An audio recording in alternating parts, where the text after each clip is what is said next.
Simmie Mkize here, and I am back and I am better, and I have another video for you. If this is your first time seeing my lovely face on your screen, then I recommend you hit pause and you go hit that subscribe button, because I know that you're going to have the time of your life on my channel. If you are a returning subscriber, thank you so much for coming back. I recently hit 200 subscribers, and I know that is minuscule, that is tiny, but it's a victory for me, and thank you so much for coming back and supporting me. Your support means absolutely everything to me. For all of you that didn't know, the South African Health Department has declared October Mental Health Awareness Month here in our very own sunny South Africa. So I'm going to use this lovely opportunity to debunk some myths that you guys are still getting wrong about mental illness, because you guys seem to be still ignorant, and it's upsetting me and my homegirls. So if you like this video, make sure to like, comment, share, and subscribe.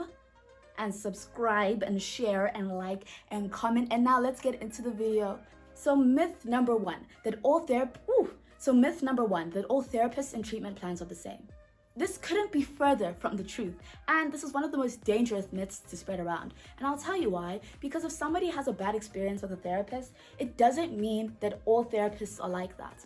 Therapists are literally people too, and you don't work with everybody. You're forming a relationship with this person, and you don't work with everybody. So it is the exact same way with the therapist. You will have to find a therapist that is for you. I've been about what, 3 different therapists?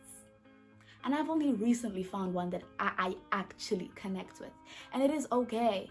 It is okay to not bond with a therapist, because remember that this is a person with their own ways of, treating people. And it's okay. Don't let a bad experience stop you from seeking help any further. Myth number 2, people with mental illnesses can just pull themselves out of it.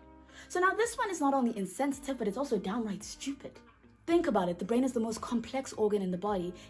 It's responsible for your basic functions, such as breathing and your heart fucking beating, but it's also where your personality lies. So this complex organ, you have to accept the fact that it can get sick. Just because you cannot see an illness doesn't mean that it's not there.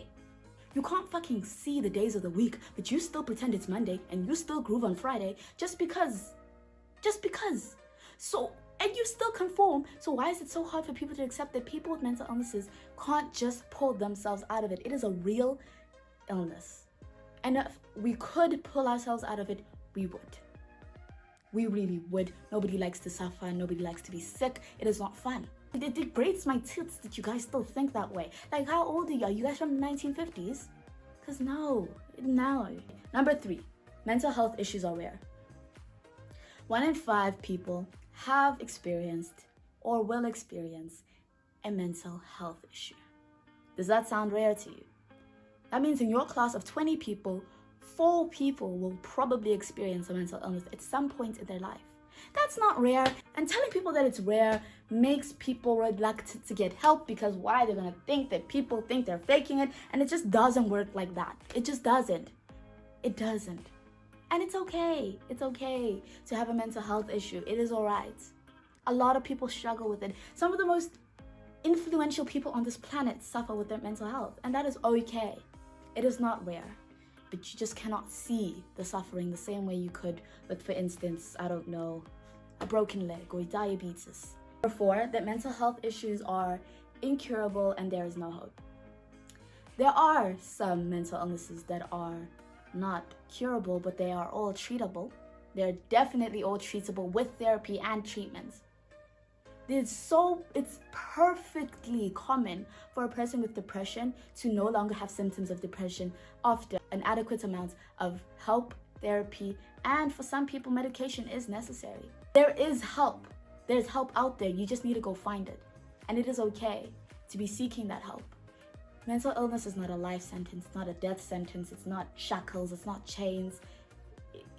You can live a normal life with it, or whatever normal means nowadays. Normal doesn't exist for me because normal is overrated, but whatever normal means to you, a life worth living, it's possible. It really is. Number 5, that people with mental health issues are inherently dangerous. I'd like to blame the media for this one. The representation of mental health and mental illness patients in the media is absolutely terrible. In most movies, we are the villains, we are the psychopath, we are the person that kills everybody in the movie, which is far, far from the truth.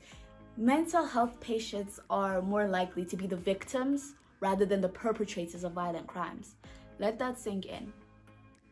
People with bipolar disorder, personality disorders, schizophrenia, they're not dangerous.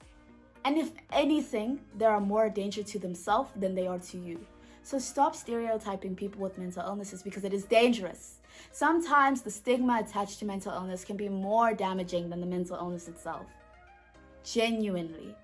So create an environment where someone with a mental illness can be themselves around you without fearing that you think that they're going to lash out into a violent outrage. And there are instances of mental illness where people do, but it's not all of them. And it is a very, very, very teensy percentage. And myth number 6, that all mental illnesses show up the same way. And this is the real challenge with mental illness. Depression in one person might not look the same as depression in another person. Anxiety in one person will not be the same as anxiety in another person. Our brains are so different. And just because you have a friend with bipolar disorder and they don't act like this new person that says they have bipolar disorder doesn't mean that they don't have it. It just means it shows up differently for them, and that is okay. That's okay. Our brains are very, very complex systems, and to assume that 2 or even 3 or even 10 people with the same mental illness would even act similar is absolutely insane. Do not judge other people suffering with mental illness based on your one experience with that one person that had that one thing that one time. Makes sense? Hope you catch my drift. Hope you enjoyed that video. Make sure to like, comment, share, and subscribe. Remember to look after yourselves and check on your friends with mental illness. Alright? And never, ever, ever be afraid to be the smartest person in the room, because knowledge is power.